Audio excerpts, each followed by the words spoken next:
Yep, that's recording. All right, good.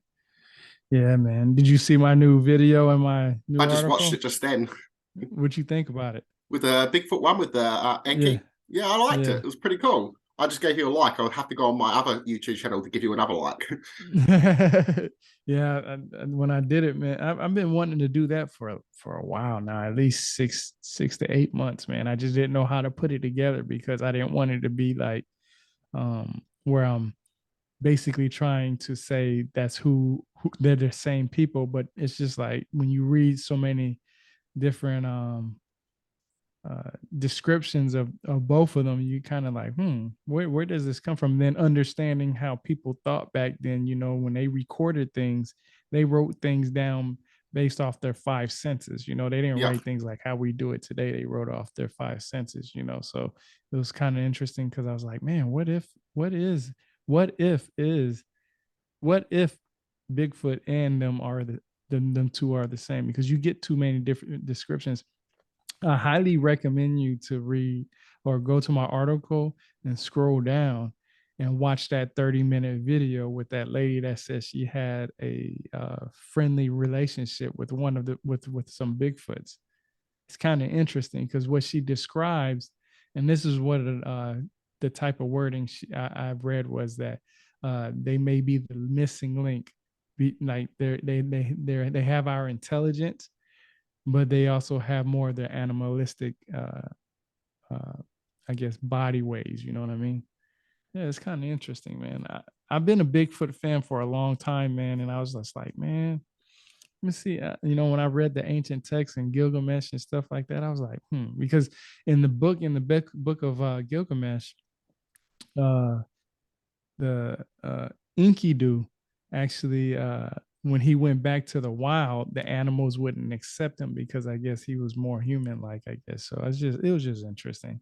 I've also heard a theory that some people believe that it could be a reference to Neanderthals as well. If you've heard that one before, Tyrone. Yeah, that I have. Like Hmm. I that's what I'm saying. Like there's so many um possibilities out there. Like I don't want to throw out like saying, hey, Enkidu and Bigfoot are the same individuals, but when you read about Enkidu and the descriptions that Andrew George gives in his book, The Epic of Gilgamesh, and then you read, or you read and you hear the people who describe him, depending on if it's Bigfoot, Sasquatch, Yeti, no matter who it is there's always these um, similarity. So it's kind of interesting that some people put those two together.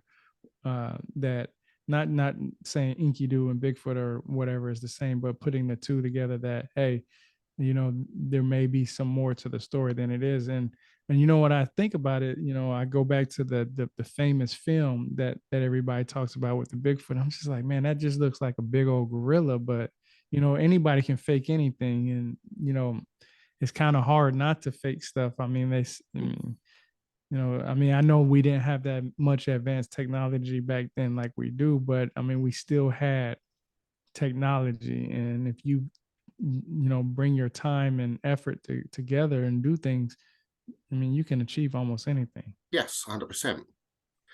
So today we're talking about the Emerald tablets, and Tyrone, eh? Yeah, the Emerald tablet. So, what you think about them? I like the Emerald tablets. I don't mind them. There's a bit of misconception with it as well, with the saying how some people believe it was written 36,000 years ago. But the version we have today is more of a possible reconstruction by Maurice Doré, who was into Yeah. the occult, who's mixed in occult knowledge, Gnosticism, Hermetic, and alchemy text, also a mixture of medieval Aramaic text, such Mm-hmm. as the Art of Nature and the Book of Secrets. And the Book of Secrets will describe a patient will live or die based on the numerical value of their name, so mathematics. So Mm-hmm. the people who were writing about the emerald tablets in the Aramaic world were secret Gnostics, as back then they would have been persecuted and killed by Muslims and killed by the Catholics and the Orthodox Church. So that's where they were so known as the secret societies back then. So they'd have to meet up in secret, put secret codings in their writings. Right. And that's what explains a lot of the emerald tablets, especially with the whole message of it being duality, light versus darkness, the ascension and descension of oneself, the rebirth and separation from the body. And aeons to aeons are mentioned in the Emerald Tablets, which goes back to Gnosticism with the mention of the Logos as well. So it's quite interesting. But there's also some oral native Egyptian myths mixed in there as well. Mhm. So Yeah. Yeah, yes, it's interesting to me because um, Maurice Durrell, that's not his birth name. I think. Let me see. Let me look it up. I'm pretty sure his birth name was something. Well, I know it was something different. I think it was like Cloud something. and he I changed that can't name remember. when he started mixing into the occult world, didn't he? Yeah, he changed his. I don't know. Let me see when he changed his name, but yeah, Cloud Doggins. He was, yeah, that's his original name.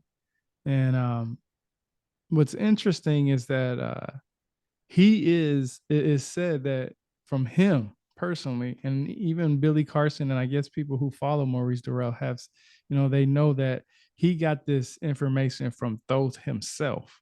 Like Thoth gave him this information, and then he took that information and he wrote his book.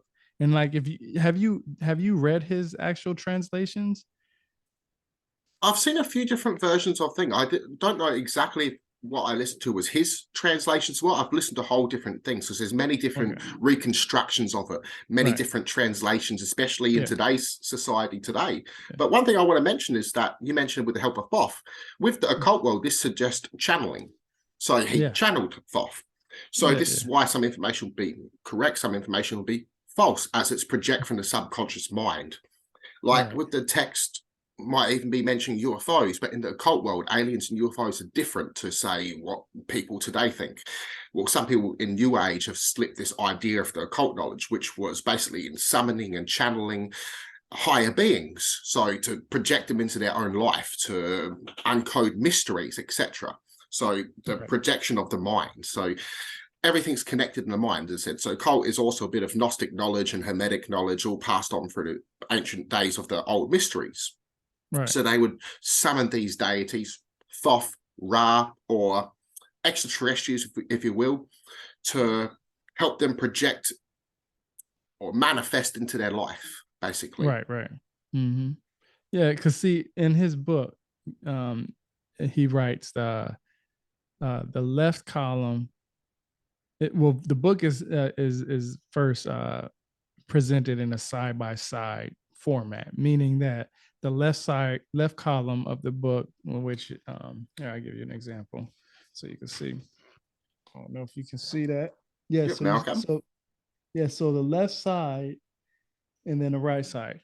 And what happens is he says on the left is Dr. Durrell's literal translation of the ancient text, which is known as the Emerald Tablet. So it's actually the actual text that I guess he received. And the right column in italic is his own interpretation of what he understands. So, you it's just like the Bible. For instance, we know that you have the Bible from whoever edited the Bible, from King James to whoever, were the editors of the Bible. And then they put their own in translations in there. But, it's just one steady book. It's not, one side a translation and then the other side the interpretation of those translations. So that's what his book is he has the translations that he received from Thoth himself, and then he has his own understanding what those translations mean basically. So if me, you, and him were sitting in the room and we read the left column, we were told to say what we interpret from those texts, we would probably all come up with something different. We would probably have a basic understanding, a basic foundation of, what it's about, but we would have our own interpretation of what they mean. Basically, how people read the Bible today. No three people will read the Bible the exact same way.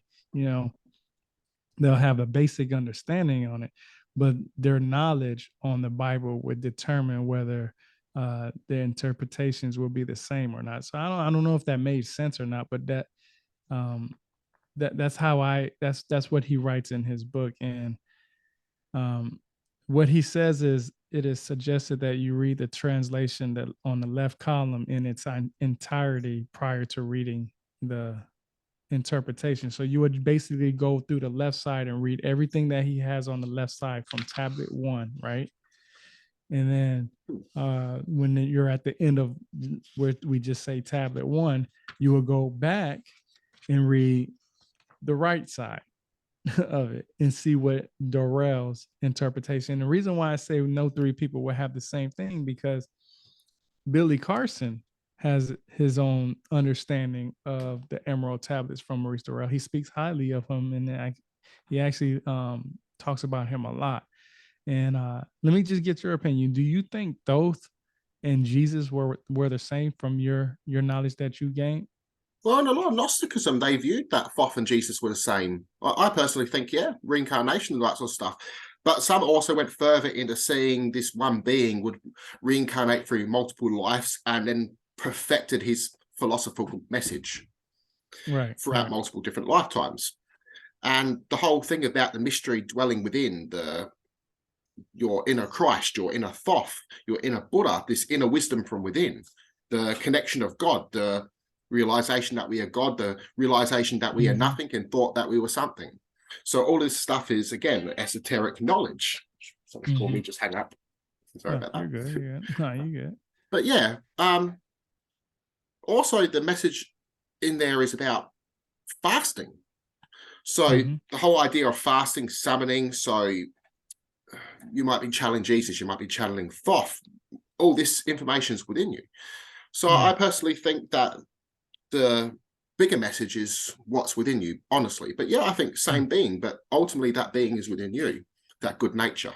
Looking within, yeah. And you know, I read a lot of I read a lot of different types of books and stuff, and I don't necessarily say my opinions or anything, because every time I come up with an idea of what I want to believe based off what I read, the next book changes it, and then the next book changes that. Then it just it never ends with it. So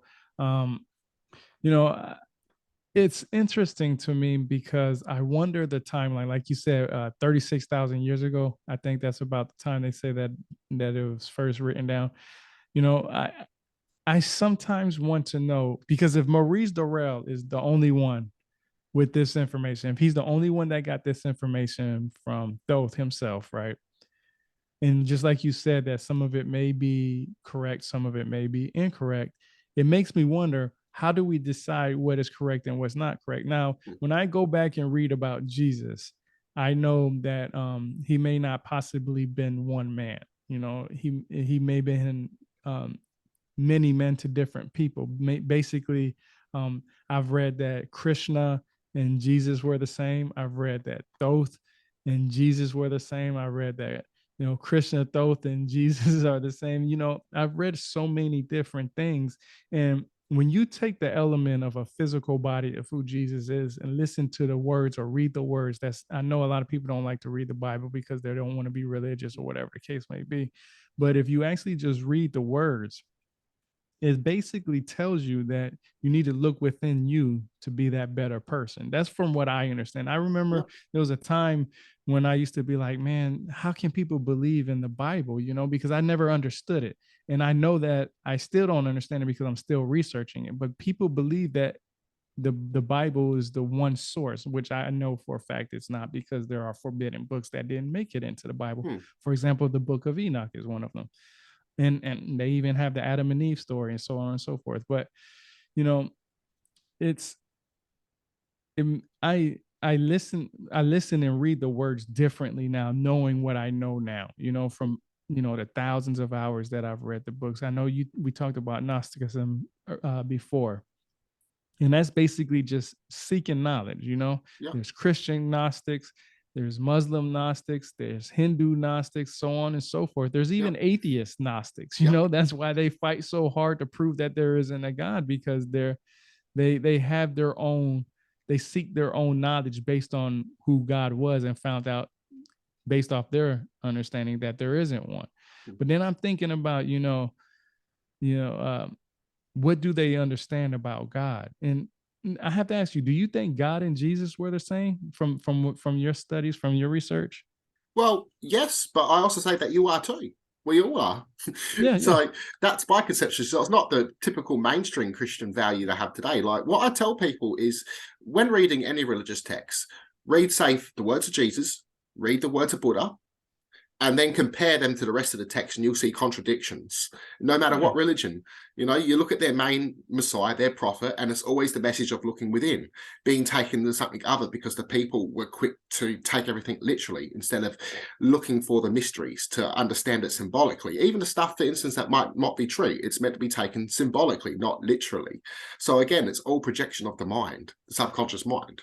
Right. So, And I got a notebook here full of, you know, different things that when I talk to different people, I write down what they say, I go back, read it, you know, and and I told you this before. I like when people prove me wrong, because the simple fact is if you prove me wrong, I'm going to remember the material better, only because I don't want somebody to repeat that same thing to me saying, hey, you're wrong. I don't want to be told twice that I'm wrong about something. You know what I mean? So that's why I say I don't try to make any claims. And like you said, anybody that seeks knowledge is a Gnostic. I know a guy, he doesn't believe in the Gnostic views and stuff like that. And I told him before, you're a Gnostic too. You're researching, you're gaining knowledge. You only basically tell what you want to, what makes you feel good, that fits your narrative, what basically makes you feel good enough to say your opinion. And your opinion matters to you because it's an emotional effect. It makes you feel good. And I don't think that too many people understand that, it takes a lot of hours to gain this knowledge. It really does. Like, I've read the Bible just this year like 5 or 6 different times. I've read the Hebrew version, I read the King James version, I read the New International Version. um, um, in the middle of doing the Septuagint. I'm in my next one that I want to do is the Geneva, and it's, you know, taking all this information, you understand it differently. hmm. You really do, because everybody has a different way of presenting their information. Just like for the word Elohim, we didn't start off as people saying God. We said as a people Elohim, or different words depending on what version you want to talk. But for the most part, most people were saying Elohim. You know, um, and that could mean one or two. Yeah, many gods, even a You council. know, And that's the whole thing as well with the old idea. They were accepted that everyone had their own god, basically. That basically they were all one with it anyway. So it's unknowable, universal, which is very interesting. The idea of gods being our ancestors, passing on messages. The idea of religion really took off when mathematics was discovered. yeah, yeah, and that I'm glad you brought that up, because um, a lot of people, when I talk to them, I ask them, what is the first representation of a God to them? And most of the time they go refer to the Holy Bible, or the Mahabharata, or any of the ancient texts that fits their narrative. But what I found from my research, the first representation of a God was the sun. Literally the sun. And it wasn't because um, they were it was like any weird way of saying, hey, we looked above us and we found something that was more, how can I say it, that it wasn't, they was looking up and seeing the sun as a god. Like, they weren't just looking up saying there's something outside of Earth's atmosphere, and there was individuals like aliens or whatever people want to call them, or angels, or God, whatever you want to call them. I learned that it had to do with agriculture. Most of these religions started, and from what I understand, started around the time agriculture started. I mean, if you look at the ancient Hebrew text, they that's what they were doing. Agriculture was what they needed to survive. That's what created their civilizations. They were hunters and gatherers before that. Yeah, they were, part hunters and gatherers, even after that time, but because they were moving from place to place. That's basically what hunters and gatherers do. They hunt in one location, and until they have to move. And when they move, they go to another place and they hunt and gather and so on and so forth. But when I say they looked at the sun, it was because of agriculture. They had to know when it was the best time to plant their seeds, when they harvest their stuff. And the sun gave them that. They looked up to the sun to give them that. How can I say that? That right to live that way. They weren't. Also, I did warmth, protection. Yeah, warmth, protection, exactly. But for the most part, they needed it to survive. They needed it for their seeds, their agriculture. And when I read the from Anton Parks, his book Eden, and go back to what is written in the Mesopotamian tablets from the cuneiform tablets, at metallurgy was the forbidden fruit that Enki gave to humans. The forbidden knowledge or the knowledge that he gave to humans was the metallurgy. And I've talked to you about that before, and I showed you that before in our other discussions. And I'm telling you, it's crazy to know that agriculture seems to be where people went to when they started worshiping their gods. I mean, I can never say the word right. Zoroaster, Hasta. Did I say that right? Zoroaster. Yeah, I can Yeah. never say that right. Or Zoroaster. Zoroaster.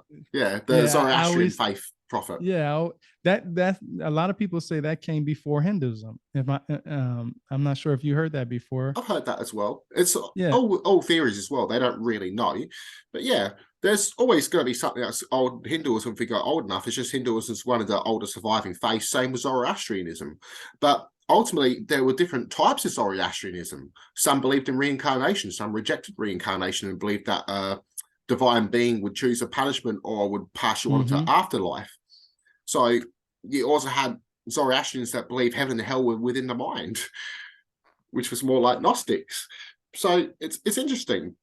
But like even the presence of the sun is mentioned in many different religions. It's mentioned throughout the Bible, mentioned about the light and the clouds, and then it's mentioned also in the Emerald Tablets of Thoth. So many great texts will mention the sun and agriculture, all that sort of references hidden in there. So it was our self-sufficiency. And some put that as a forbidden fruit because it was self-sufficiency without having the need of God supporting us, basically, as well. So some viewed that as taboo, for instance. Right. So let me ask you, when it comes to when you're presented with new information, do you take that with a grain of salt, research it, do your due diligence and your research, and then come back to it later? And then if it changes your mind, do you accept it, or do you just say, hey, I'm still going to go with what I believe inside? Well, it's a bit of both, really, like all humans. Like sometimes you think, wow, this is baffling and this is exciting. So you hope it's true and you go start looking into it, even if it proves you wrong. You can have those things. I've come across information that's like, oh, okay, cool. And I've referenced it myself and I found out, this information wasn't quite true. It's a theory, but there's this other theory too that I didn't mention or look into. So there's always that sort of case, but I do like to find new stuff myself and look into it. So yeah, sometimes I can be quick to accept it, sometimes I'm not. As all humans. What makes you not accept it? That's a good question. That's a good question. It's more, it's rarely. I more take on something when I hear it and then look into it, and if I see a whole bunch of dislikes about it from, say, scholarly views, then I'll take it with a grain of salt. But as I said, like sometimes the scholarly world can be different as well. Sometimes some knowledge isn't quite accepted because they don't want to change history books, for instance. And sometimes it has been accepted, but it hasn't been updated on Google, for instance, or something like that, Okay, because I just dropped my pen and I don't know where I dropped it. It's okay.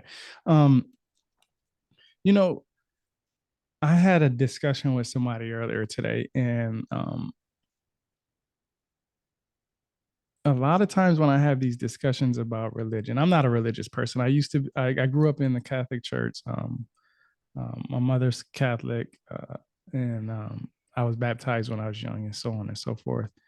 And you know, when I was young, I told you this before, that I had a lot of questions about the Bible, and it wasn't because I was just trying to be that person, being hard or anything like that. I wanted to truly understand who God is, because if I'm going to worship somebody, I need to know who that person is. You know what I'm saying? Because some of the things that was told to me didn't make sense. Why would God punish, humans for eternity for making a mistake on planet Earth when he left? He did the prime example. He's not, if Jesus and God are the same, God in the Old Testament is not the same person Jesus is in the New Testament. They're two totally different people. God 100%. was and I hate to say it like this, he was an angry God. If you didn't do what he said, you were either going to die or you were going to suffer. And you were going to suffer bad, like And your really children will bad, suffer too. and your children would suffer. I know a lot of times you'll read it and it says your children is not to suffer, but he wanted to kill all the sons in Egypt at one time. That's children suffering. That's Yep. crazy. To be told, hey, your offspring are going to be killed off by an almighty God. But then when you read the New Testament and who Jesus was, it was more like, hey, just do better, be a better Yep. person. Basically treat people with respect, dignity, have morals, um, in many ways live your life how you want to, but be cautious on how you do it, type thing. You know what I'm saying? Yes, very different. That's why a lot of times we're told that if you truly, or at least I was told growing up in the Catholic Church, if you truly are remorseful for what you did, if no matter what you did, God would forgive you, um, and it just made me wonder certain things. And when I read about the Emerald Tablets, Thoth giving information to Maurice Dorel, um, that's a god. Thoth is a god. He's considered a god. I mean, in the Greeks, he was considered Hermes I can never say the T word. Trismegistus. I can never say that correctly. I always butcher it because I read it, and anyway. But he was Hermes. He was and he was Thoth. And if you look at the Sumerian text, he was Ningishzida. Those were all the same individuals. And you've read, just like I've read, those came in many forms, many times. Um, he would go, regenerate his body and stuff like that. And you Yep. So know, like Christ. yeah, and he was reborn again, basically. And it made me wonder, if Thoth and Jesus and so on, Krishna, and all these different gods, even Vishnu had different forms. I mean, all these gods had different forms. So they basically, when their physical body was done, they would have to go and come back in a different form. Basically, like how some people believe that God incarnated himself as Jesus. I've read so many different things, and you can be a messenger from a God that you wouldn't even know until later on in life. Same with me and anybody else who's sharing this type of knowledge. But it takes away from the fact that where can we find this proof from that? Because what if Maurice Dorel just made all this up? Now we're following somebody, or not necessarily following, but we're researching his material that has no way of validating it. You know what I mean? Like, Well, and that's the thing with the occult world as well. They're meant to be taken symbolically. So it's being projected from the unconscious mind. So you can say it's a hoax, but it's not quite in that sense because it's projected from the mind. So as I said, it doesn't have to be taken literally, but it's got symbolic stuff in it. yeah, But he's also yeah, yeah, combined Gnostic knowledge, occult knowledge, and Hermetic and alchemy texts, because it was said that yeah, ancient alchemists would have a copy of the emerald tablets on their walls because everything is symbolic. Even the yeah, mention of Atlantis could be taken yeah, symbolically in there. Atlantis being the Garden of Eden, or a paradise, if you will, or some view it as the city of, well, Babylon, where the Tower of Babel was, or forgotten knowledge and the knowledge within ourselves, Right, or right. even a place of knowledge that we can go find that again is within ourselves. The Akashic records. Right. Yeah, the Akashic records, exactly. And you know, that's funny that you say that, because I was in a Twitter space today, and it was I can't remember who it was, but this one guy was saying, man, there's got to be something where everybody can tap in for information. And I didn't get in and speak. I was just listening to it because I was pulling weeds in my yard and stuff. I like to do that stuff naturally, you know what I mean? And I was just listening to it, and I was telling him, yeah, you can, you know, the Akashic records is that, you know, you tap into that and you get information from, you know, different places. It's not, that's actually um I don't even know how to explain that in a better way, but it's basically our memory base. You know what I mean? Like our Some view it cloud as God. system. There we go. That's what I was looking for. The cloud system is basically a cloud system, you know? And the ancient people talk about that. You talked about alchemy, you know, and I've read about that so much. And you know, when I read Billy Carson's the his version of his interpretations of Thoth and how he thought Jesus and them were the same, you know, like I said, um, it it's amazing because Maurice Durrell is the one that got this information. If it wasn't for him, we probably wouldn't even known about these tablets in the first place. Now, there is not necessarily any tablets that actually that you can read for yourself. And the reason why I brought that up was because, you know, I wonder what kind of language was it really written in when he was given to him. Was it like well, not the language that he was written in, but yeah, the language. I want to know what it looked like what it actually looked like, because you know, we have, when we go back to the ancient Hebrew text, you know, the pictographic script, you know, even the pictographic script with the Sumerians and so on and so forth. It's basically, and I put it in the simplest terms that I can, is basically emojis telling the story. You know, we line up emojis up, and those emojis are supposed to tell a type of a story. Just, I'm glad you lifted your own. Just like our tattoos. Our tattoos have stories behind them. It Yep. doesn't have, some of them have words on them, yes, of course. But if I was to get my arm, because I have a full sleeve too, if I was to give, if I was to hand out my arm, right, and say, hey, what does this mean to you? They'll come up with their own interpretation of what is on my arm, right? Now, if you ask me personally what each tattoo means, it has a story behind every single one of them, you know?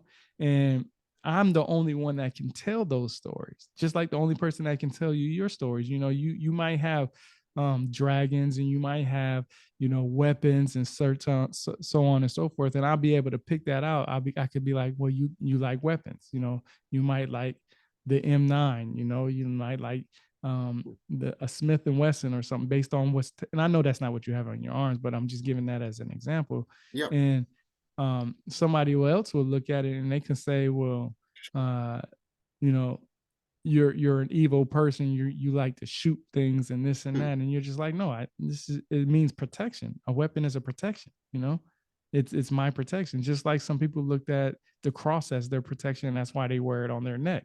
But that cross didn't protect Jesus. That hurt Jesus. That was the thing that was to hurt him. Yep.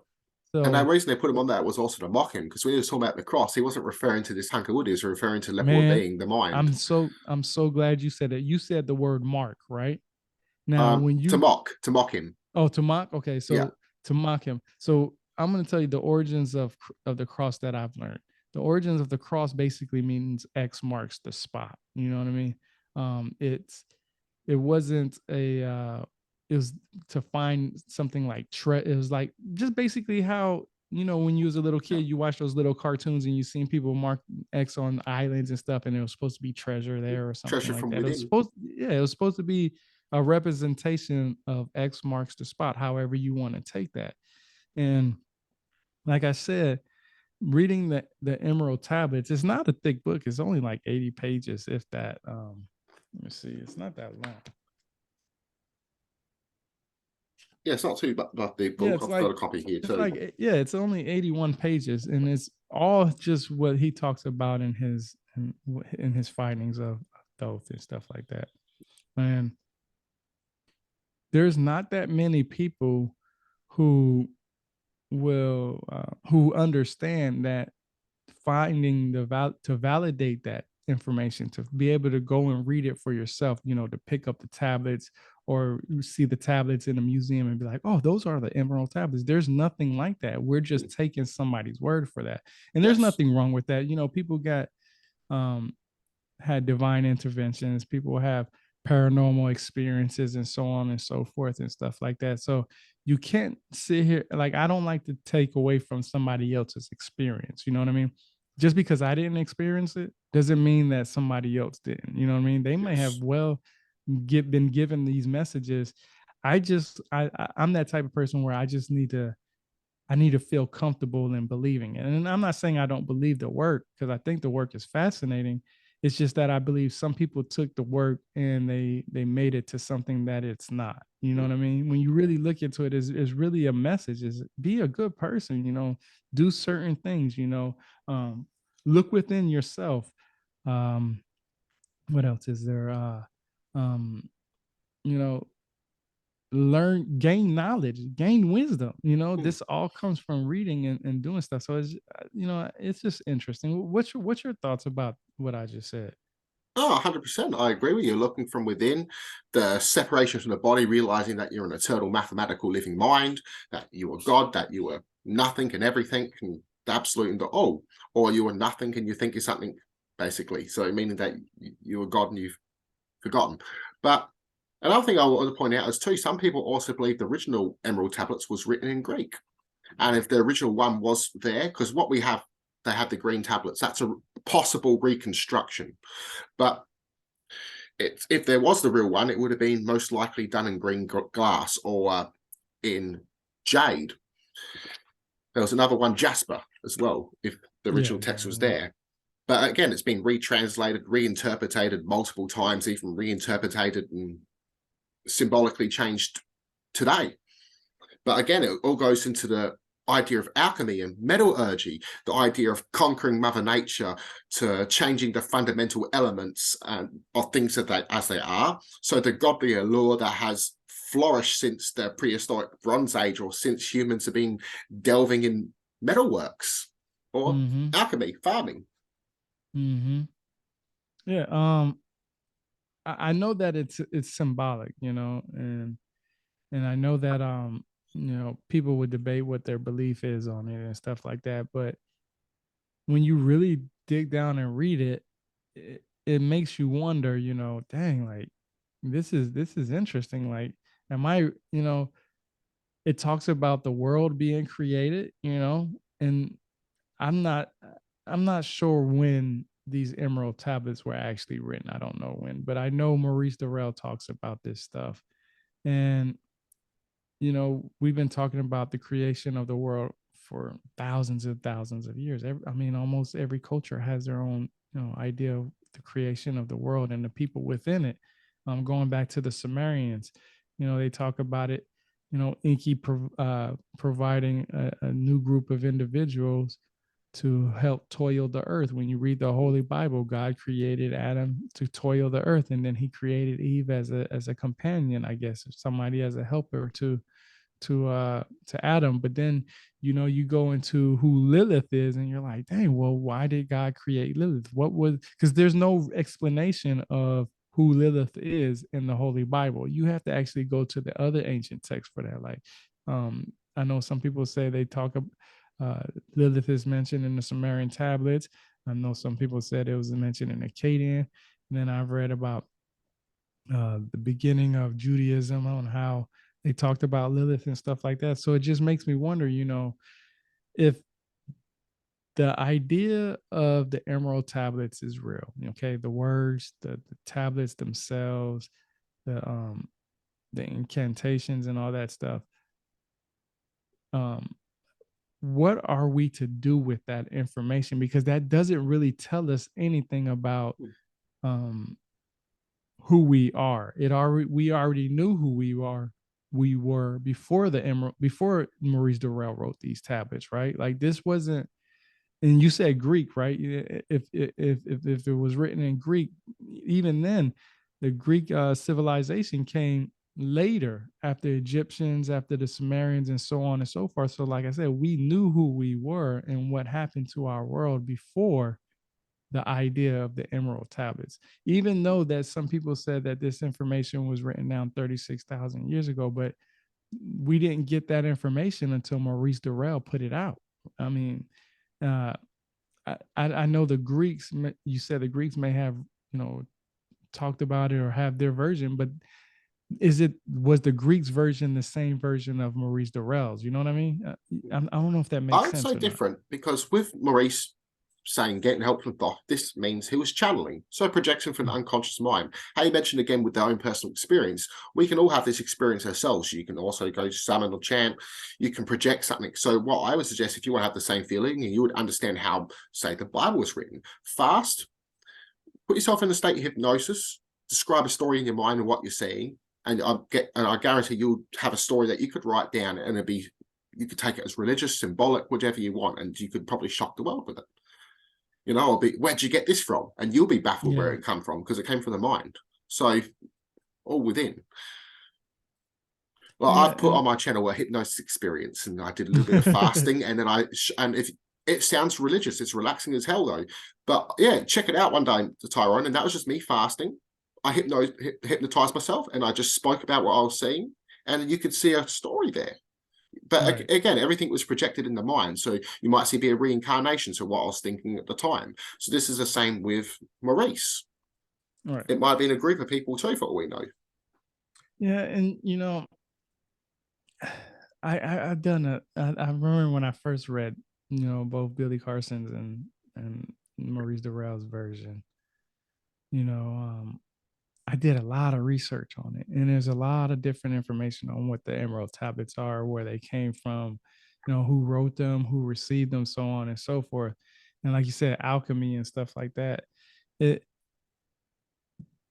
Man, how can I say this? Like, there's really nothing you can really go off of. If you want to go to because you know me, I like to go to the origins of everything. I want to know who was the first ones to write this, who was the first one to record it, because that gives me a stepping stone on where to start and be able to decipher what was exaggerated and what's not. Basically, if somebody else read the, Maurice Durrell's interpretation, I would be able to understand what they got from that when they read his material. Now I know Billy Carson, in his book, he actually reiterates a lot what Maurice Durrell's writes in there, and I get his interpretation of it.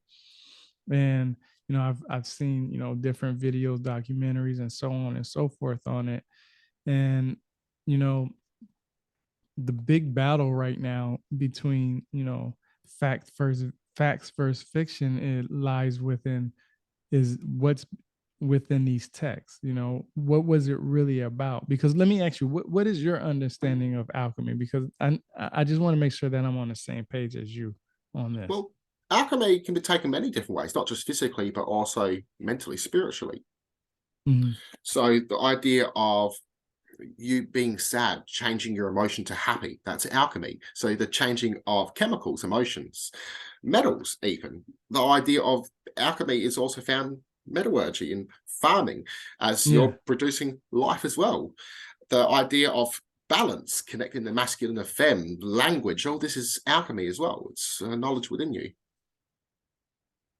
Yeah, because when you read the book of Gilgamesh, it's basically, Gilgamesh is trying to find this plant or some type of substance to help him live long. We have the tree of knowledge and we have the tree of life, right? In the Bible, right? And it's I've read that alchemy has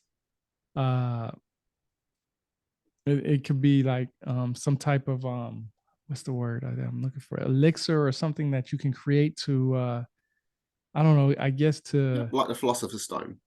Yeah, there you go, to have basically, right? And then you have this spiritual enlightenment that can go with alchemy. And of course, the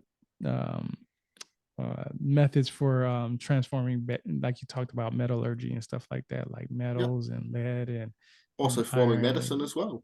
Yeah, exactly.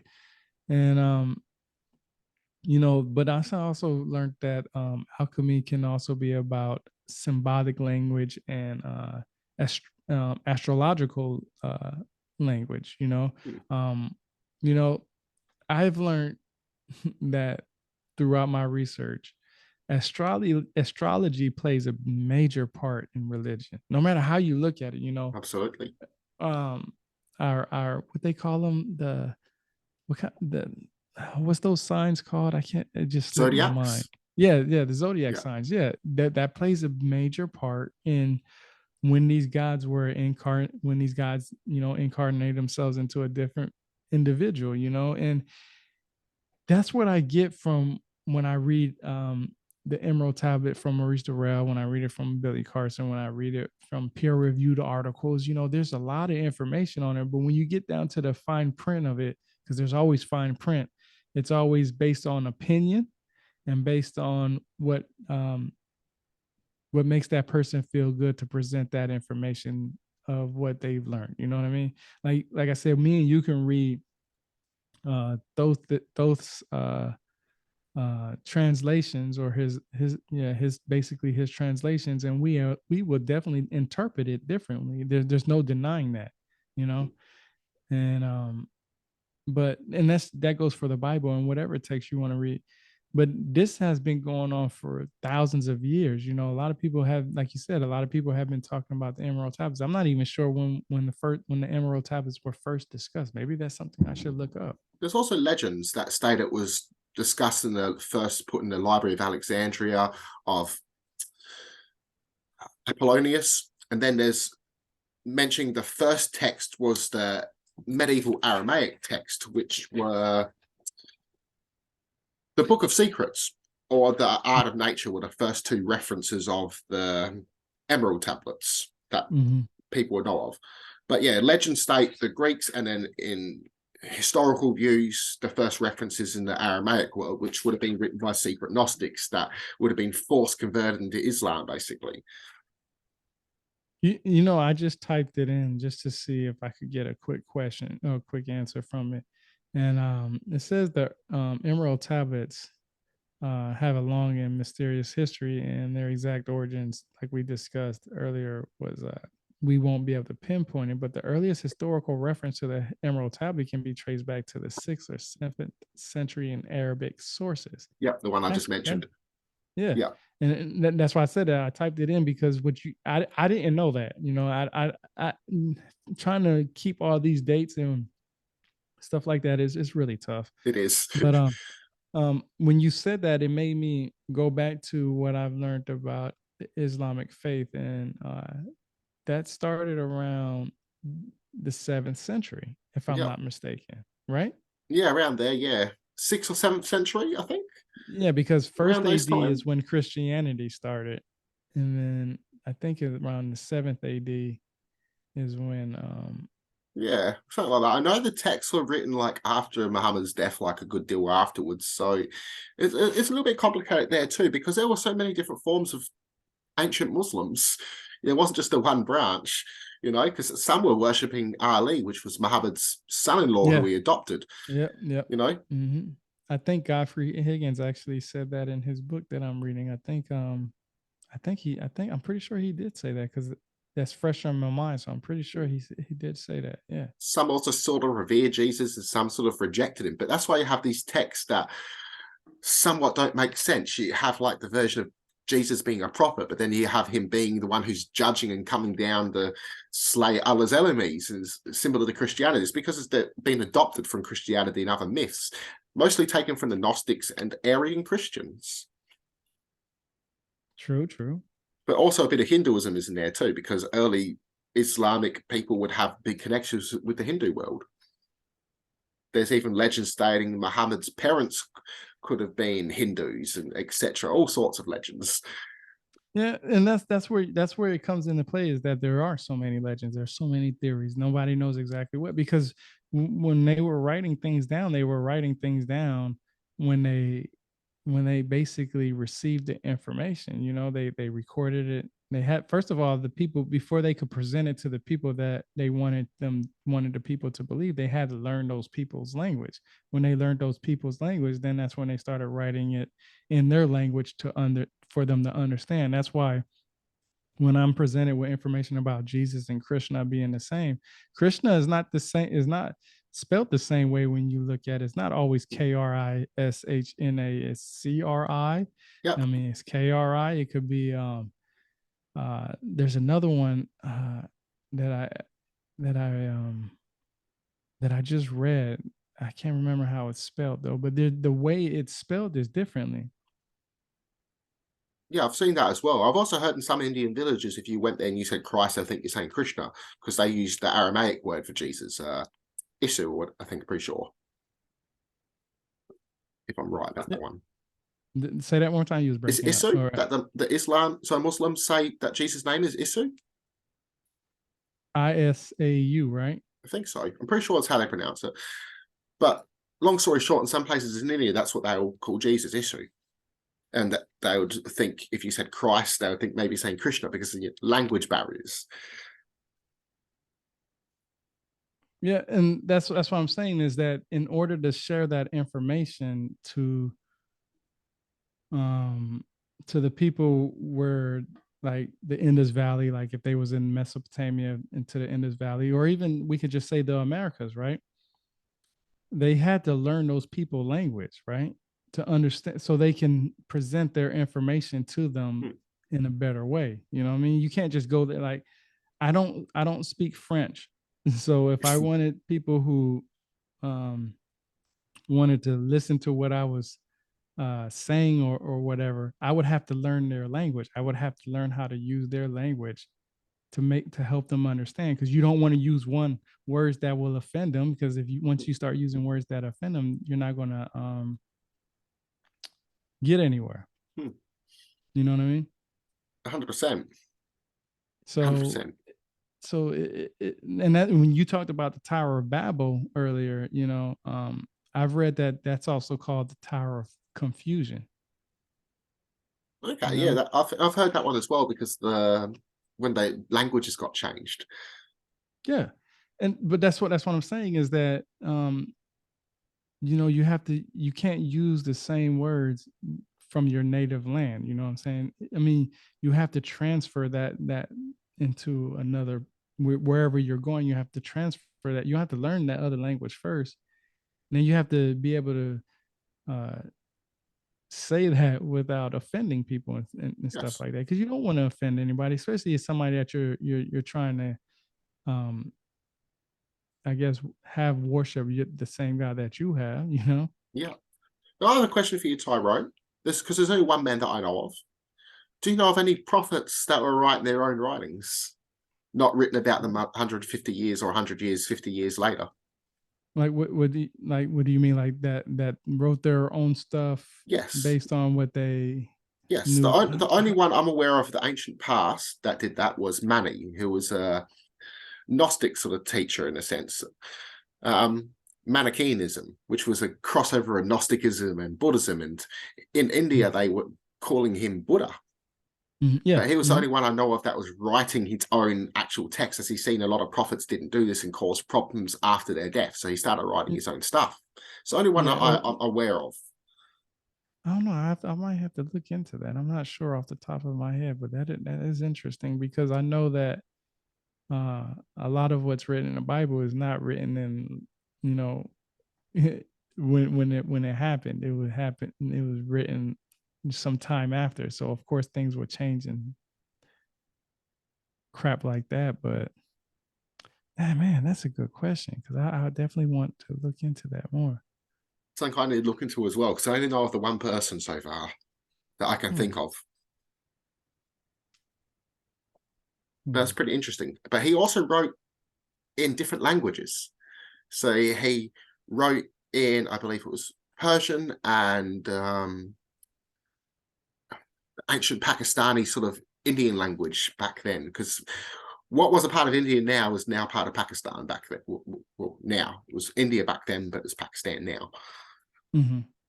Well, That whole area, when from what I understand, was just called the Indus Valley. You know, it was. I mean, they had different, city states and so on and so forth and stuff, but it was basically the Indus Valley, just like Mesopotamia, ancient Mesopotamia. You have the Akkadians who were, I believe, were more north, and the Sumerians were further south, but they were on the land of Mesopotamia, from what I understand or how I understand it.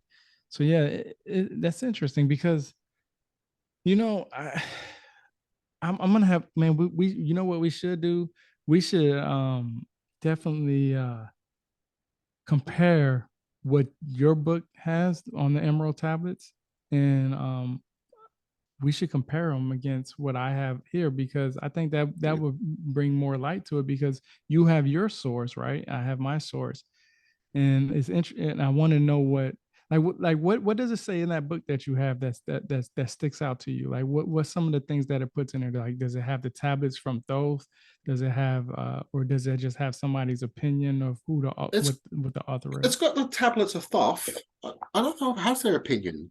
Maybe at the end, because I know there's 15 tablets, but I think it's the last Okay. two tablets are more just guidelines in a Yeah. sense. So on the 15th one that I have, it says the supplementary Emerald tablet, and it says Secret of Secrets. Is that labeled it as that? Okay. Well, in here on the thing, it's labeled in chapters.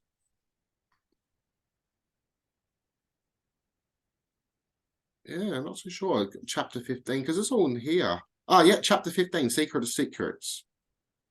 And then you've also got another more. It's got 20 chapters and stuff, but some of them are just guidelines as well. So it's got the original work it has got the introduction by the original work by Dorrell. So it's got that as well. So yeah, Yeah. So yeah, maybe it has mine both. says, yeah, mine says Secret of Secrets for the 15th, and then um so that means it talks about, let me see. I just missed the page. Where is it at?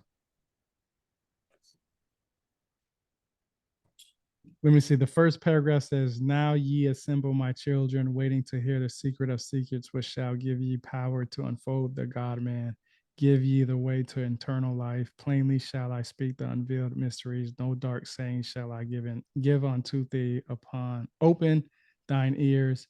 Now, my children, hear and obey the words that I give." Is that what it says in the first paragraph? I've got now ye assemble my children, waiting to hear the secrets of secrets, which shall give ye power to unfold the God man. Give ye the way to eternal life. Plainly shall I speak of the unveiled mysteries. No dark saying shall I give unto thee. Open open thine ears now, my children. Hear and obey the words that I give. So a little bit different, eh?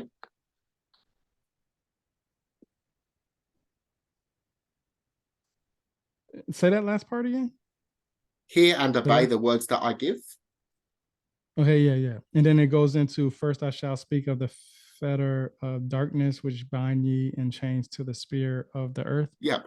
And so yeah, so you base, so and does it do that throughout the entire book, like from tablet 1 to tablet 15? Yeah, Like basically. Yeah. But it hasn't let me got see. what you have is what he viewed the meaning of it. This doesn't have Oh, that. It oh, just has that. Darrell's, yeah, just Darrell's translations. Yeah. So Yeah. yeah, like I said, the left side, the part that we just read, I think that was the left side. Yeah. So the left side is basically it says right here is Darrell's literal translation of the ancient text known as the Emerald Tablets. And then the right side is his own interpretation, what he understands from reading that. So let me ask you, because since you don't have that,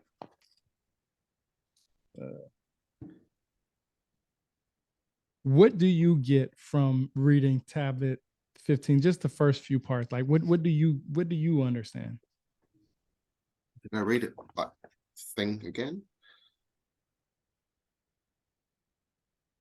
Okay, well, the secrets of secrets being within you to unfold the God man. So basically, that meaning for you to realize that you are God, that you are man. So, the upright form, intelligence, you are eternal, and eternal mind, eternal life, we've always existed. That goes into Gnosticism.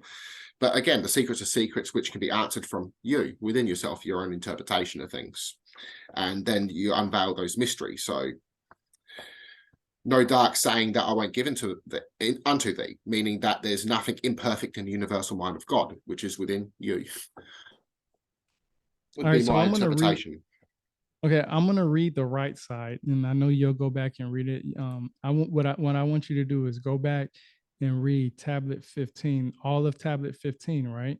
Hey, Tyro, do you reckon you could read in a second? I just really got to take a leak, so okay, yeah, yeah, don't piss yeah, myself. I'll speak yeah. to you Go soon. ahead. I'll be back. All right.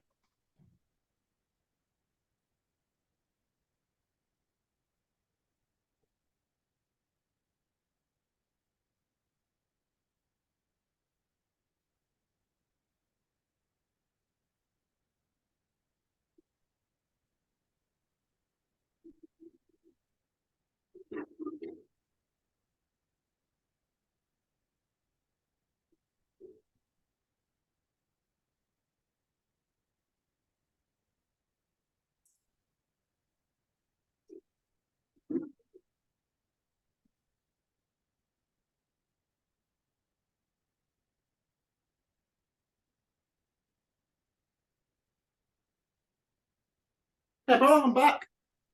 Sorry about that. Gotta go. You gotta go. Okay, let me bring this back up.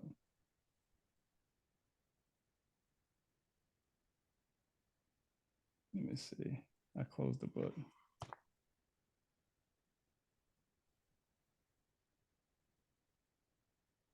Let me see.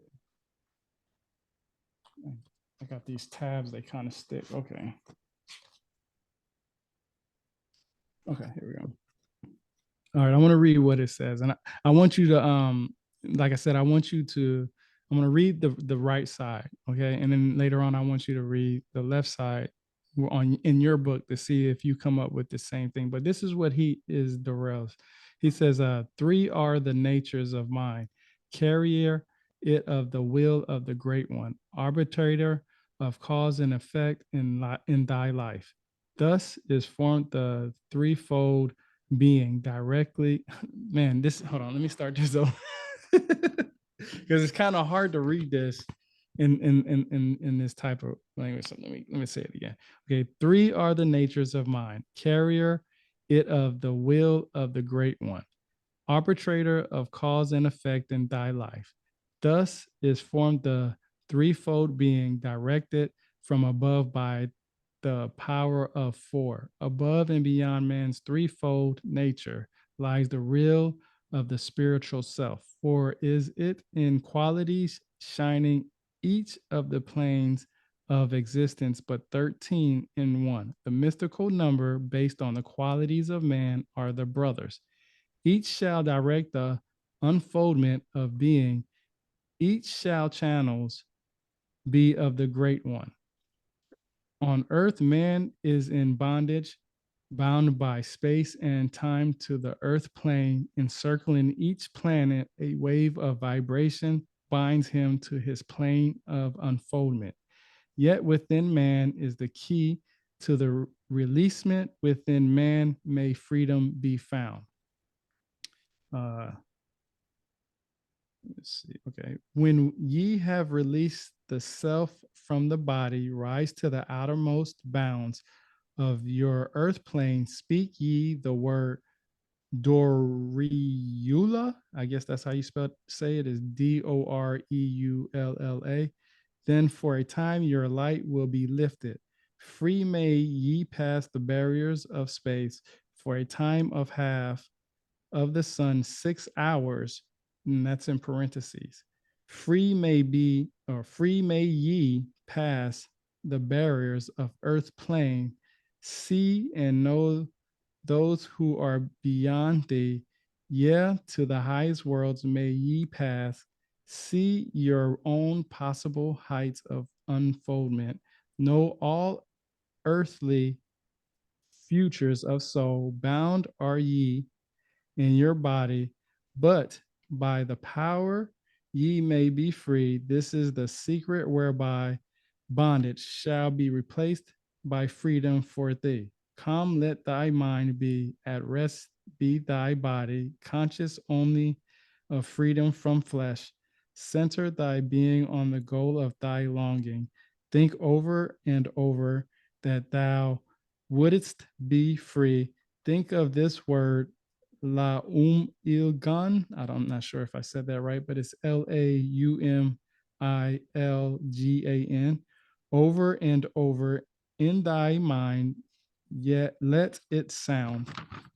Okay, well, that last sort of bit was also a guide of, say, channeling and entering the mind. So the whole idea of the cause and effect of my life, that's the karma of my life. I mean, that's the actual meaning of karma, cause and effect.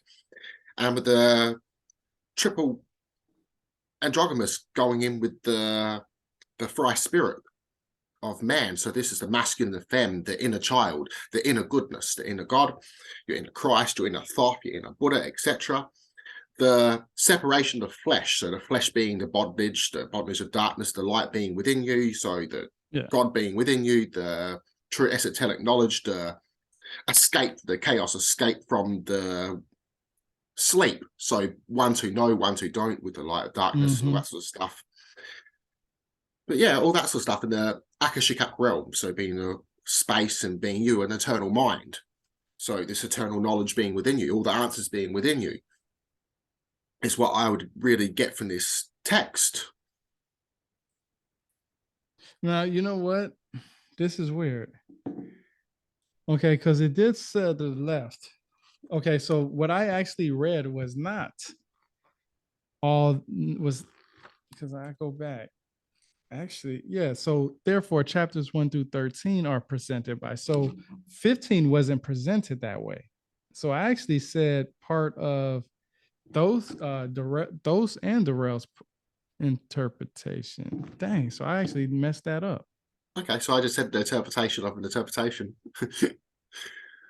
But no, I got what you're saying. Yeah, yes. It's just it's because I forgot it was in italics. So the first, the 3 and on Earth parts were regular print, and then okay, so yeah, that's okay. It says on the top translation only, and then it has it's italics. So okay, so basically, let me see if you can see this. Remember when I was talking about the italics and stuff? Yep. So yeah, so I read this part right here. I started right here because I thought it started on the left side, and then you probably can't see it that clearly. No. And then that's where the italic parts are. But it's actually, you actually just have to start reading it, and then okay. So yeah, I kind of messed that up.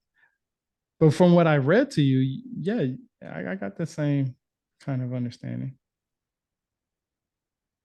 Man. Okay, because see, I forgot when I went to the front of the page. So whoever listens to this, they're gonna be like, "This dude messed it up," and I'm gonna be like, "Yeah, I did." So actually, what I would have to do for you to understand it actually is read this whole page, and I would have to say, okay, here's, regular print, which is I guess is those writing, and then I would have to tell you when the italics came into piece. So let me give you an example. Now, when we read "Now ye assemble my children," remember we read that part right there? Yeah. Right under it is darkness and light are both of one nature, different only in seeming, for each arose from the source of all. Darkness is disorder, light is order. Darkness transmuted is light of the light. This, my children, your purpose in being transmutation of darkness to light. So I guess, and I want to say, and I'm just going to assume because I don't think it actually breaks it down, if how to find it. Yeah, because okay, yeah, that part. So yeah, I guess that's what I would have. So you said in your book it says "Now ye assemble," and we read those two parts right there, right? And then underneath it, you don't have darkness. You don't, after first I shall speak of the fetter of darkness which bind ye in chains to the spear of the earth. You don't have the writing "darkness and light are both of one nature" in there, right? Which verse is that? The 15 one, the 15 tablet. Well, I think so. Because yours should. Darkness and light are both one nature. Yep, definitely only one's in Oh, so you seeing. do have that. Yes, I do. Okay, so see that's weird because it literally says in this, it says, okay, this is what it says. And this is why I love comparative studies, because I want to know why it was written like that then. Let me see if I can find that page. Okay, it says, therefore, chapters 1 through 13 of this book are presented in a side-by-side study format. So, like I said, you have to read all of the left side first on tablet 1 through 13. And after when you get done with each tablet, you can go back and read the right part. And Yeah. like I said, the right column is in italic, is Darrell's own interpretation of that text. Okay, So, I've only got the one side. So yeah, but see, you only have that one side. But yeah. here, you just said you have darkness and light. Now, is darkness and light, is that in italics? No, it's just in the one verse here that I've got. Oh, it is? Wow. Yeah. I've got the easy chapter and verse format version. So I guess it's just on Maurice's version. I just have, I guess, just the one version of it. Yeah, that's weird. Does yours also explain the symbolic meanings of it too, or no? Say that one more time. Does yours also explain the symbolic meanings of it too?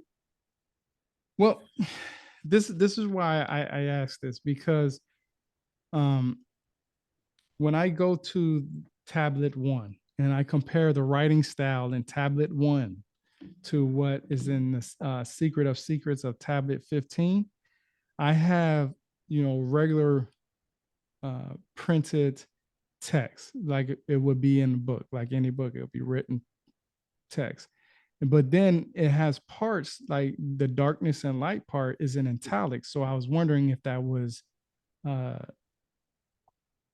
this one has a few extras though. Like it had tablet 20, for instance, I just flipped through.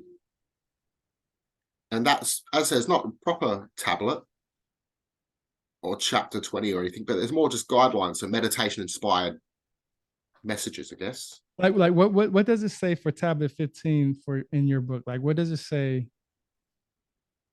In tablet 15, it's just got the normal scriptures, but then the normal emerald tablets. But then later on, as you start going down, you start getting indexes of techniques. So chapter 20 in this book is meditation inspired by the emerald tablets. Let me see what it looks like. Let me see if you don't mind. Yeah, I'll just go back into it. I just closed it. Yeah, I do that too, man.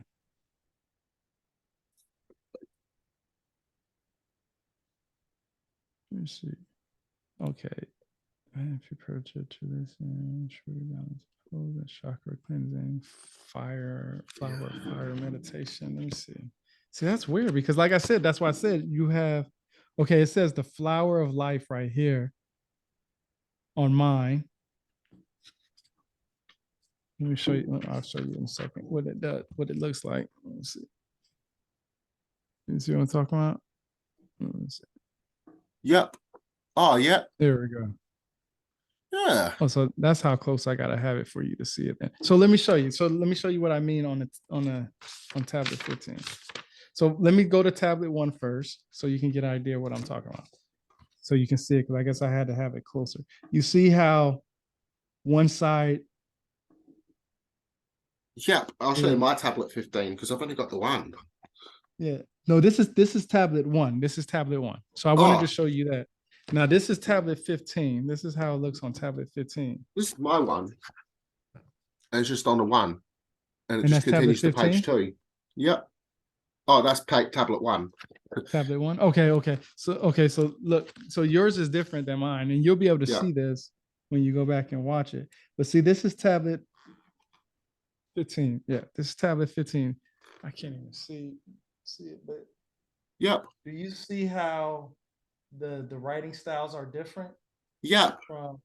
So you see how the writing styles are different from each one of them? Yeah. I do. That's why I was saying 15. That's my tablet 15. It's just the one. That's it. Because that's just note. You can take notes. Yeah, take notes. Yeah. Yeah. That's it. See, that's now I see why there's so much confusion on it. And like I I never really looked at it that way.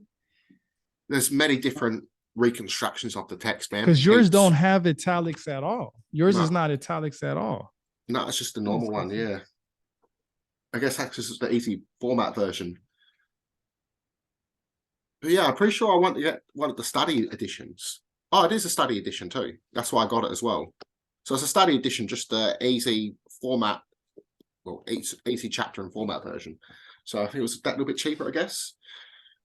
So No, I heard but see, online, but yeah, no, I don't think the price really matters. It's just is now I can see where the misunderstanding comes in because it literally says in the front of the book, like I'll show you. Now that I know how close I gotta have the thing. But I know I wanted it for the study edition. That's why I bought it. let's see. You see, you see where it says the left column is Durrell's literal translation, Yep. and then it says the right column in italic is Dr. Durrell's own interpretation of the text. I And get how you. and then how you're supposed to read it and stuff. How it's suggested to read it. So that's why now I see why there's some confusion. And I see why I was confused on some parts too, because like I said, 1 through 13 was one written one way. And then when you get to 14 and 15, it's totally different. But she also has meditation guided stuff in there, Um, inspired by the book of, well, of Thoth, the Emerald Tablets, or even Emerald Tablets of Hermes, or even Emerald Tablets of Hermes has many I different mean, names. I'm sure, I'm sure, I know it talks. I'm not necessarily what the. Let me see. I could go to the table of contents.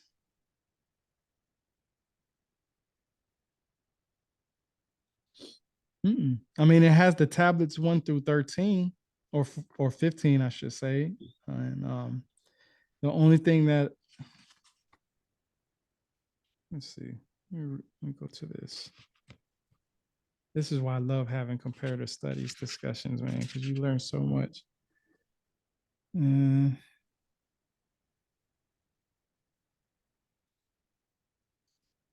I mean, it talks about, I mean, yeah, I knew it talked about meditation, but I don't think it talks about what it depths in you, because this is the only part that it talks about meditation. Is that Yeah, part? and the Flower of Life. Yes, mine hasn't even got that. Man, I don't why is think it not mine has the Flower of focusing? Life. I'm gonna look at it in the index, but yeah, I don't think I do. Dang, it's not focusing like it did earlier. That's weird. No, I don't have that in the Flower of Life. Yeah, so yours a little bit different. That's cool. Yeah. But like I said, this is Marie's direct, but this is also a revised version too. It says Yeah, revised right on the bottom, like right. because this has up to 23 chapters. The last ones that I guess you don't have because you have the Flower of Life, it's got, well, it's from 20 is meditation inspired by the Emerald Tablets. Chapter 21, how Thoth built the Great Pyramid. Chapter 22, are you a key master of the Emerald Tablets? Then chapter 23, Thoth on Judgment. The rest is just references and about the author. Yeah, that's weird. Well, Yeah. I've read this book plenty of times, so I know what the information is talking about, or I know what the information is in there and stuff like that. Maybe I need to go ahead and read I think this version the too. version. I think yours too. I need to go ahead and read the version before this one, then before it Does became the yours revised version. mention how Thoth built the Great Pyramid? Like, does it have a section for that? Yeah, on mine it does. On chapter 21. Oh yeah, yours goes into depth. Yours is way different than mine, because all Yeah. mine really has is the tablets. That's all it has, or the translations. It doesn't, and the only thing that's outside of that is the Flower of Life. That's it. That's So the when I only thing first that's bought up. this book, I didn't even know who Maurice Doret was at first, like Mhm. I found out later. Yeah. Yeah. He's what, the White Brotherhood. He was in charge of the White Brotherhood. I think that's what it was called. I'm not sure. Yeah, see, I don't know too much about him. I sort of just started looking into and looked at it to the cult world. Because Let me besides that, see. as far as I knew, it was just taken from old esoteric knowledge and a bunch of native Egyptian oral myths and some traditions and some of the occult. That's all I knew, but I didn't know anything else besides that. Yeah, so it says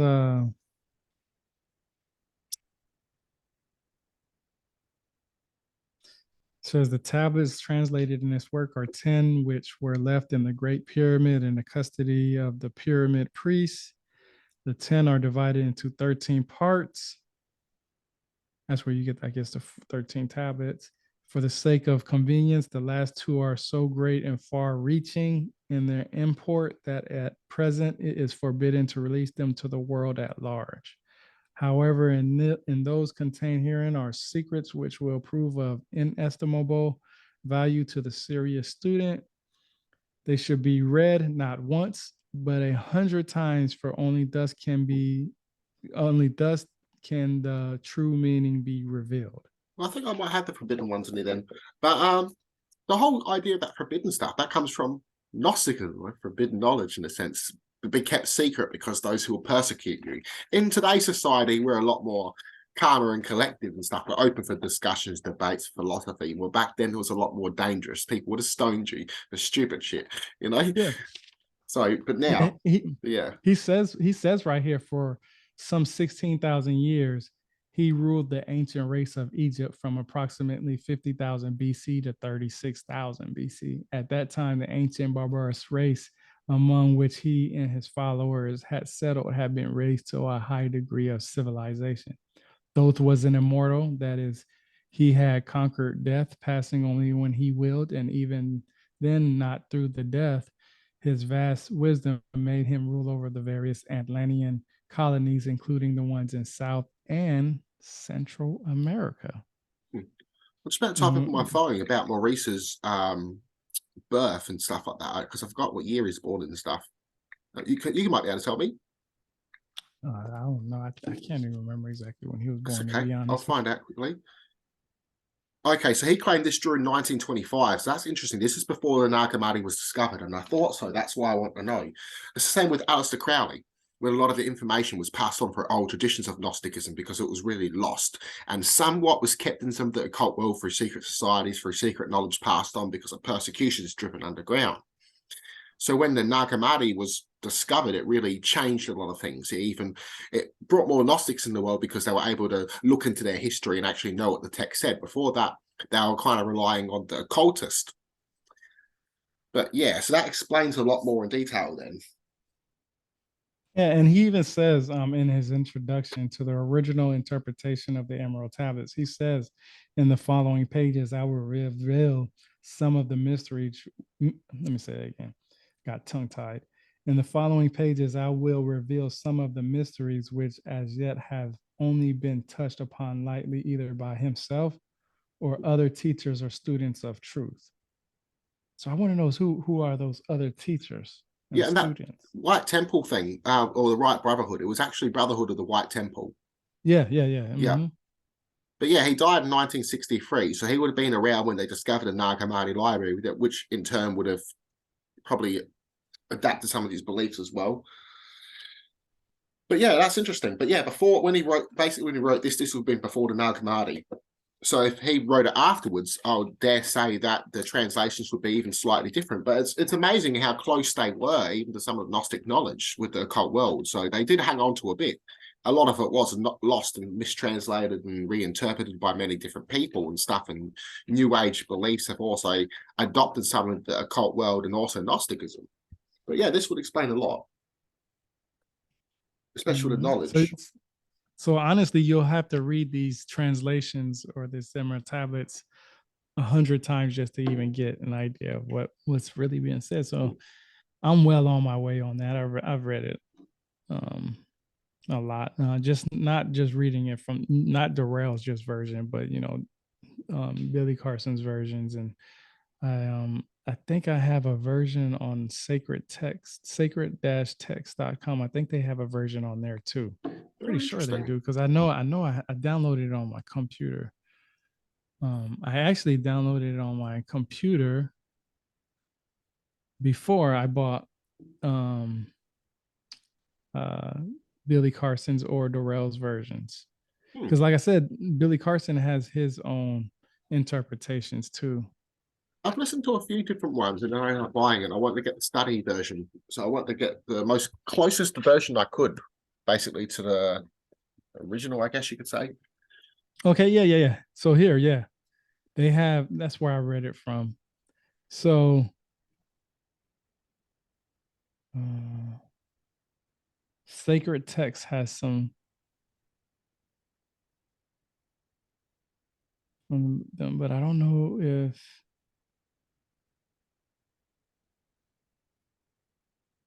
um, it's called the Emerald Tablet of Hermes, and then it's a translation from some. I don't even know how to say the name, so I'm not even gonna try to butcher it. But I think that's where I read. I'm sure this is the one that I read at first because I typed in Emerald Tablets in Sacred Text, sacred-text.com, and I read these versions too. So yeah. Oh yeah, translation of Isaac Newton from 1680. Yeah. So Isaac Newton wrote one too, did he? Um, So I think I've it heard that as has well.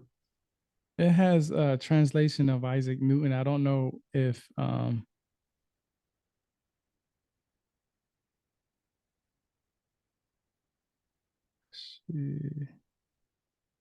not sure. To be honest with you, I really don't. I don't want to give you the wrong information because I really don't know. I just remember reading this part um, because I wanted to know what it said, and then I was like, man, I might as well just buy the book and see what Maurice Durrell said. But um, let's see. You know what you can do is type in sacred-text.com, go to search and type in Emerald Tablets, and it should bring you up the same stuff that I have. Yeah, Sacred Text you showed me was bloody awesome. Do you want me to do that, Yeah. do you? Oh no, you don't have to. I was just saying, like, if you wanted to, you could see the what they have on there. Because I recommend that site to people now because it saves a lot of money. It would have saved me tremendous amount of money if I knew about it earlier. It's a fucking awesome site. Sorry, swearing, but yeah, that's awesome. There's definitely a lot of Gnostic messages in there, a lot of Hermetic Yeah. and alchemical knowledge for sure. Okay. So it says the tablet probably first appeared in the West in editions of pseudo Aristotelian sectarian, which was actually a translation of.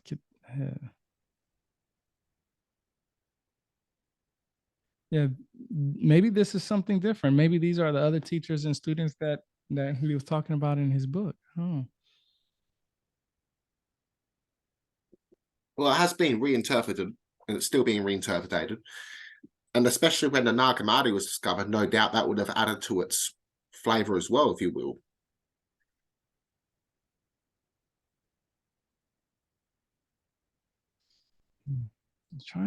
I'm trying to compare it, but yeah, it'll probably be too much of it to go in there and try to do it right now. But yeah, I'm gonna have to go back and read this again. I read this like I don't know, like let me see, like 3 or 4 years ago. It had to be, had to been around 2019 because I know that's when Billy Carson wrote his book, and I actually bought Billy Carson's and Durrell's book about around the same time. Well, And before I a know couple of before. nights ago, it's been 2 years since I've read it, or almost 2 years. And I started reading bits of it and listening to it on the because I've uploaded the text as well on my channel. So I like to do that for people that can't read and all that sort of stuff. Also, so that way it might inspire them to go buy the book or look into it. And I try to upload the best translations I can. And usually, like say if they're a forgery, it's like I'll let someone know. Like for instance, I uploaded something from the Essenes, but it was from the Gospel of Peace, which is more likely a forgery. So I mentioned that in the comments, and I have uploaded stuff from the actual Dead Sea Scrolls, for instance, as well. Yeah, I'm looking. Okay, because they have Arabic versions, they have 12th century Latin versions, they Hmm, have forgot about Latin. Yeah, they got Phoenician, allegedly from the Phoenicians, but it's written in the English and what we would read it in. So, I know a lot of its of course, stories inspired the people of the Atlantean beliefs. yeah. I'm shoot, man. Let me see if they have on the Atlanteans here. So that'd be something cool. Because That's what a I lot of people be love this interested in. website, bro. Oh shoot, that's Sacred not gonna text. work. Yeah, it's amazing. I'm glad you showed me. Oh yeah, you've been looking at it. Yeah, it's amazing. Okay, yeah. Here they got the. If you type in Atlantean, they got Atlantis and the gods of antiquity. I've also got something I heard a while ago at Atlantis. I believe it was on Gnostic Informant, maybe on YouTube. It was quite interesting. I don't know if it was that, so don't quote me on that, anyone. But he mentioned about how Atlantis could have been, if you will, anti-Olympian gods. So had a similar belief, but had a different version of it. So they seen, maybe for instance, they could have seen the Titans as the true gods and viewed the Olympian gods as evil and narcissistic, similar to Gnosticism in a sense. And that's one reason, say, the Greeks went to war with the Atlanteans, not over just because they didn't like each other or something, but over religious values, basically. And it's what sparked their war. And then it didn't really happen because Atlantis sunk. And I found that view kind of interesting as well. All right. I've never heard that from anyone else.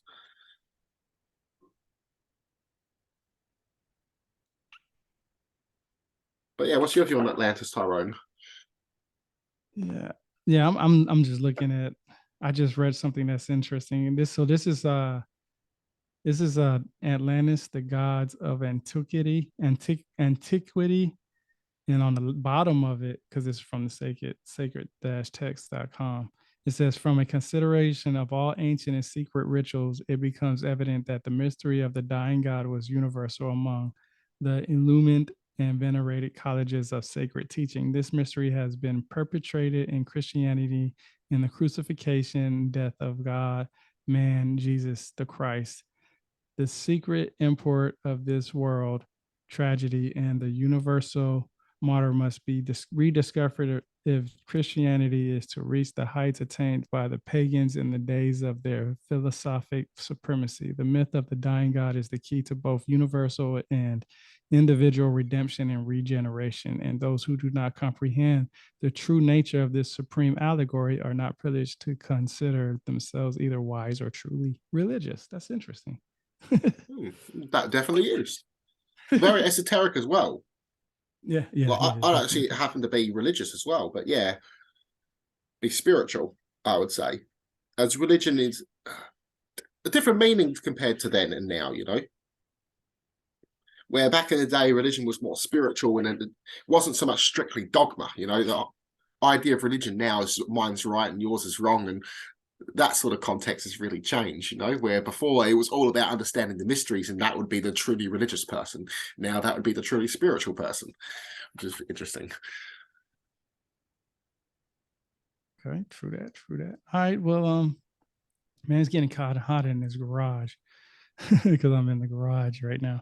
But Oh, yeah, yeah. this was an interesting talk. I don't even know how long we've been talking. We hadn't been talking for a few hours, huh? I reckon so. Because I know a And while so, ago I looked, it was like 1:30. It's 2:41 here now. also about an hour then. Oh, a bit longer than that. I Okay. think that was a Yeah, while it had ago. to be. Yeah, Yeah, it 'cause I had was to thinking be. it's probably been an hour about 1:30, and now it's Yeah, it's 2:41. So yeah, maybe it's 2 hours? yeah, it's 1:11 here now. Yeah, that's Yeah, so crazy. yeah, we you know what? We should do this again. And well, we always are gonna do this again. So that's not 100%. yeah, that's not an issue. But yeah, we should we gonna do this again with a different book. I'm gonna get off here, man. It No was worries, great Tyrone. talking to you, bro. I really do appreciate this. I'm learned a lot, especially just reading the revised version. I'm gonna go back and see if I can find the version before this one and to compare that one to this one, and then I might get the one that you have too. No worries. Well, Eventually. I'll quickly stop recording. I wish everyone many blessings. Many blessings, everyone. Me and Tyrone. Yeah. Much love. Yeah. Yeah.